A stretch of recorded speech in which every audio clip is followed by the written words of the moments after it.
Kita lanjutkan pembahasan teori-teori dalam psikologi perkembangan mengenai teori kognitif. Kognitif itu artinya akal ya, pikiran. Ya, akan kita bahas pertama kali adalah teori kognitif Piaget. Jadi namanya Piaget tapi bacanya bukan Piaget tapi Piaget. Nah, teori ini banyak juga dipakai dalam pendidikan. Jadi teori Piaget itu mendorong lahirnya metode belajar discovery learning, belajar melalui penemuan. Ini implikasinya dalam dunia pendidikan. Jadi banyak teori-teori belajar atau teori-teori pendidikan itu yang atau metode-metode pembelajaran itu mengacu pada teori-teori psikologi. Di belajar itu konten materinya sekian persen, sisanya ya psikologi semua sebenarnya. Apa yang disebut dengan teorinya Piaget itu asumsinya apa? Jadi paradigmanya teori Piaget itu adalah paradigma konstruktivisme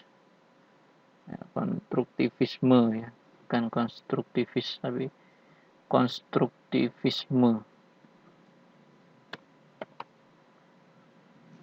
Jadi dia paradigmanya konstruktivisme. Konstruksi itu artinya apa? Bangunan ya. Konstruksi ada kerjanya di mana di konstruksi, berarti di bagian bangunan. Jadi konstruksi itu maksudnya adalah kita ini sebagai individu secara aktif mengkonstruksi atau membangun pemahaman melalui interaksi dengan lingkungan. Jadi kita secara aktif membangun pengetahuan kita sendiri. Nah, proses konstruksi pemahaman itu melalui adanya eksplorasi, adaptasi, rasa penasaran sesuai dengan tahap perkembangan bahasa dan kapasitas memori. Jadi maksudnya tahap konstruktivisme ini adalah kita ini sebenarnya nggak usah diajari.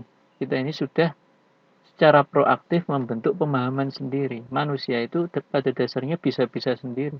Siapa yang pertama kali ngajari jalan? Kan tidak ada. Siapa yang pertama kali ngajarin merangkak? Tidak ada. Yuk belajar sendiri. Termasuk juga belajar banyak hal. Nah, ini kan diterapkan di sekolah. Menemukan rumus sendiri, menemukan penyelesaian soal sendiri. Tidak perlu diajari. Kita akan membangun sendiri pemahaman kita terhadap dunia luar itu. Karena manusia itu dibekali dengan rasa penasaran yang tinggi dan kemampuan bahasa serta kapasitas memori. Akhirnya membuat orang itu atau individu itu bereksplorasi dan terus-menerus mengadaptasi mengembangkan kemampuan dia. Nah, proses pembentukan pemahaman atau proses pembentukan pengetahuan itu melalui beberapa tahap. Nah, pengetahuan itu ya ini nanti tahapnya saya jelaskan. Pertama namanya adalah skema. Jadi pengetahuan itu berangkat dari adanya skema. Skema ini adalah model mental dari realita atau unit pengetahuan. Isinya bisa tindakan, bisa konsep-konsep abstrak dan lain sebagainya. Jadi skema itu sesuatu yang apa ya istilahnya? Model mental dari realita. Ya, apa yang kita tahu itu lah ya. Misalnya gini, ada skema merangkak. Nah, kita akan mengembangkan skema merangkak itu. Bayi itu pertama sebelum bisa merangkak, dia ada skema apa? Menahan tubuhnya dengan tangan. Kemudian menahan tubuhnya dengan perut. Kemudian menahan tubuhnya dengan lutut. Akhirnya dia menggerakkan tangan. Nah, itu kan terdiri dari kumpulan berbagai macam pengetahuan. Ada cara menggerakkan tangan, cara menggerakkan kaki, cara menahan tubuh. Maka terbentuklah sebuah pengetahuan cara merangkak. Jadi pengetahuan merangkak itu terbentuk dari proses yang sangat kompleks terdiri dari berbagai macam skema atau unit pengetahuan. Skema berjalan juga seperti itu. Sebelum bisa jalan dia harus punya skema caranya berdiri, caranya menggerakkan kaki. Nah, ini kan proses yang terbentuk tidak terjadi dalam satu malam, tapi proses yang terus-menerus gitu ya. Secara kontinu. Itu skema-skema yang kecil itu lama-lama bertumpuk ya atau berkumpul istilahnya akumulasi ya, terakumulasi menjadi sebuah pengetahuan yang kompleks. Skema mengendari sepeda, skema yang lain juga sama ya. Jadi kita itu kelihatannya aktivitas kita, apa yang kita tahu itu sederhana kelihatannya. Ya itu tok misalnya. Tapi itu sebenarnya terdiri dari berbagai macam skema yang sangat kompleks. Itu. Nah, kemudian proses terbentuknya pengetahuan, itu yang pertama ada proses ini ya, asimilasi. Jadi skema yang sudah kita miliki itu akan kita gunakan untuk menghadapi objek atau situasi baru. Jika tidak berhasil, maka ada proses namanya akomodasi. Jadi skema yang ada diubah agar bisa digunakan untuk menghadapi objek atau situasi baru. Nah, jika sudah berhasil, maka tercapailah tahap equilibrium atau keseimbangan ya. Jadi skema yang dapat digunakan berhasil ya atau terasimilasi untuk menghadapi skema yang sudah ada. Kalau tidak bisa, nanti akan ada proses akomodasi. Jadi prosesnya seperti ini. Kita dihadapkan pada new situation. Ini yang pertama ya, situasi baru. Misalnya ada anak belajar sepeda. Pertama kali belajar sepeda, yang roda 2, sebelumnya biasanya anak belajar dengan sepeda roda 4 ya, yang ada 3 roda di belakangnya. Ini dia dihadapkan pada situasi yang baru. Apa situasi barunya? Pakai roda 2, belakangnya tidak ada rodanya. Nah, biasanya dia skema yang lama kalau naik sepeda itu langsung naik terus diayuh jalan. Tapi sekarang tiba-tiba yang dengan roda 2 itu dia naik, dikayuh, ternyata nggak jalan, malah jatuh. Ya, akhirnya apa? Dia melakukan sebuah proses namanya akomodasi ini. Namanya akomodasi. Jadi situasi baru kita pakai skema yang lama tidak berhasil, maka timbullah disequilibrium, ketidakseimbangan, kondisi yang tidak seimbang.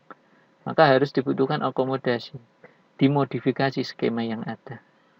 Ya, dari proses akomodasi ini kemudian menjadi asimilasi karena skemanya sudah berhasil diterapkan ke situasi baru, kemudian mencapailah tahap ekuilibrasi atau equilibrium ya. Jadi tahap di mana skema itu, pengetahuan itu sudah berhasil kita terapkan untuk mencapai objek yang baru. Misalnya contoh yang paling mudah, sampean nyari dosen. Nah, dulu waktu SMA atau aliyah, nyari guru itu kan cukup datang ke ruang guru. Jadi sampean dihadapkan pada situasi baru nyari dosen. Ternyata sampean langsung ke ruang dosen itu nggak ketemu. Nah, skema yang lama tidak bekerja. Maka akhirnya disequilibrium, tidak seimbang kondisinya. Sampean lakukan modifikasi ya, dengan proses akomodasi itu. Oh, ternyata kalau langsung ke ruang guru nggak ketemu, berarti harus bikin janji dulu lewat WhatsApp. Nah, itu namanya proses akomodasi. Nah, setelah janjian lewat WhatsApp, ternyata skema itu bekerja ya. Jadi ternyata ketemu dosennya akhirnya. Maka asimilasi. Maka kemudian sampean skema yang ini akan terus-menerus digunakan. Jadi setiap sebelum ketemu dosennya, maka dihubungi dulu dosennya lewat WhatsApp kayak gitu. Nah, kita itu akan senantiasa beradaptasi dengan situasi baru dengan cara yang demikian. Maka kalau orang itu pengen pengetahuannya bertambah, dia harus sering-sering dihadapkan pada situasi yang baru. Kalau cuma ya itu terus ya akhirnya nggak akan tambah pengetahuannya. Itu asimilasi, equilibrium, kemudian situasi baru, disequilibrium, dan akomodasi. Ini. Jadi tahapannya ya ini akan kita bahas secara lebih mendetail di pertemuan selanjutnya. Ada tahap sensori motor, praoperasional, ini nanti yang pasti ketemu. Kemudian implikasinya, ya ini discovery learning ya. Kemudian ada pentingnya kematangan biologis. Jadi misalnya kayak anak belajar matematika itu ya nunggu kematangan biologisnya. Kematangan biologis itu kalau menurut biasa ya dia tahap usia SD itu idealnya belajar aritmatik atau matematika gitu. Itu sudah mulai matang kognitifnya, sudah agak berpikir yang operasional, berpikir dibalik dan maju mundur gitu.